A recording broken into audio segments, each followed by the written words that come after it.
Samuel, it's really, really good to have you. Would you mind just let's go right in and just take us from the exact moment that you heard the word cancer?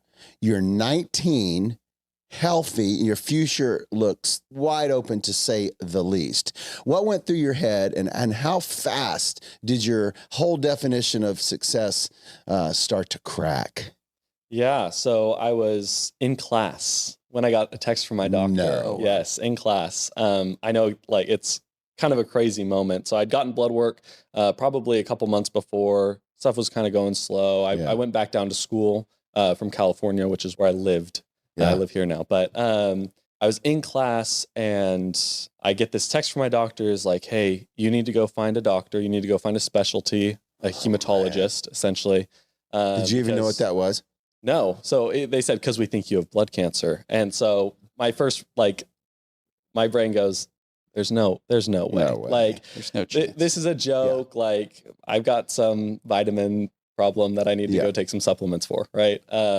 So then I look at You are from California, so I know, right? yeah, vitamin C will do it. So I look it up online and it was everything that I was experiencing. And I was like, crap. Oh, and so man, dude.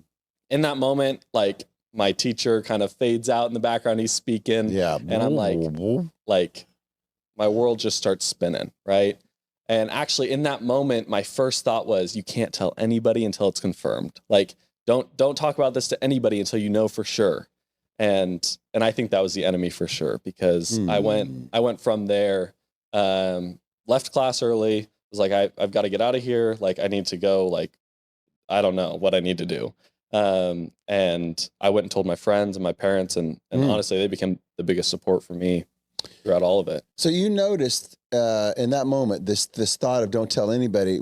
It sounds like within a few minutes you're decided to tell everybody that needs to know. Yeah, I've always been kind of a more closed off person. Okay. That kind of started shifting when I was in high school. I always liked keeping to myself, not letting other people know a lot about you limits what they're able to say to you or hurt you, right? So that's always been a big thing for me. And so it's a big thing that I've combated. So whenever I have that thought, I know that it's probably a good thing to share with people. Nice. Yeah. Can you tell us a little bit, what exactly was the diagnosis? Like, what is the condition that they told you? Yeah. So essentially, I got very little information in that meeting. Well, I guess that messaging. And so it took me about a month and a half to get into the doctor and kind of figure out. So I had this waiting period of having online telling me what it looked like or what it was. But essentially, I was diagnosed with Polycythemia Vera, which is a rare blood cancer in my bone marrow that essentially causes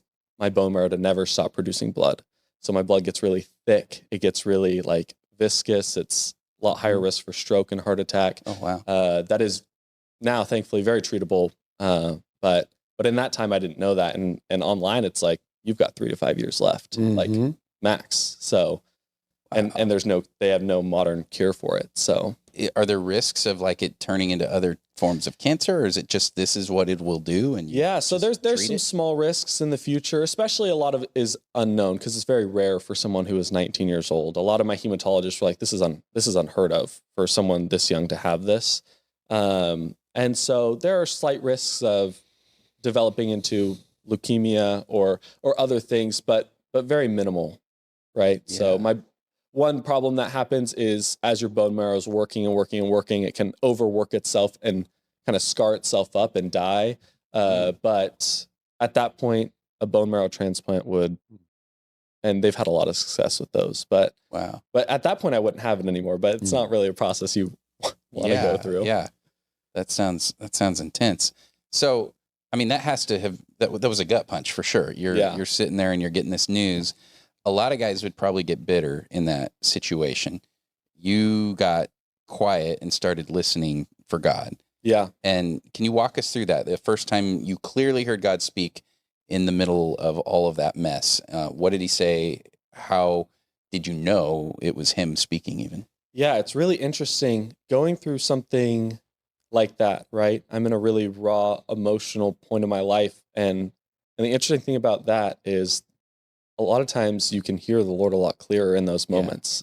Think about fasting and all these things where we bring ourselves to this point where we can really be with the Lord. And so I'd say for me, the first moment was I was at church with my friends, and I couldn't listen to worship music without bawling my eyes out the whole time, right? My life is uncertain. I'm just like, I don't know what to do. And I hate going up to the front for prayer. It's not my style. And I was in church, and the Lord was like, you need to go get prayer. Like, obviously, right? No one's going to look down on me for going to get prayer and all this stuff. And I ignored it. And I said, no, like, I'm not going to. And I left church, and I just had this feeling. I was just like ill. I was sick to my stomach that I so blatantly ignored the Holy Spirit in my life. Like, wow. And so next week, obviously, it's happening again. I'm feeling that stirring. Like, it's the end of the service. They're like, come get prayer.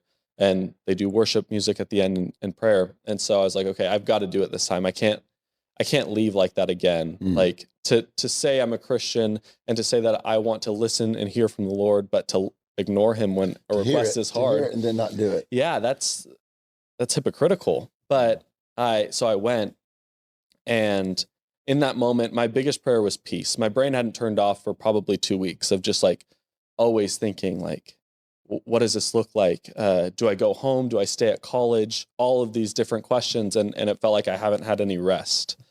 And so I go up and I get prayer from this man who I don't know. And I probably ruined his Sunday, right? 19-year-old kid comes up to him. Is like, I am waiting for blood work. I have cancer. I don't know what that looks like. I don't know if I have a life after 3 years. I need prayer for peace. Like and that was kind of the first moment where like, the Lord was like, just his presence overwhelmed me and was like, cool, peace beyond a shadow of a doubt. And this man just hugged me. And there's always a moment. So when I worship, I love to think of a time where the Holy Spirit was with me, because obviously he is with us 100% of the time. Yeah. And it's just our perception of him that changes. And so that's the moment I go back to, because that man hugged me and just, I was bawling my eyes out and just this peace washed over me. And I left and I was like, man, how sad would it have been if I left here without that blessing from the Lord, if I just didn't listen to him again?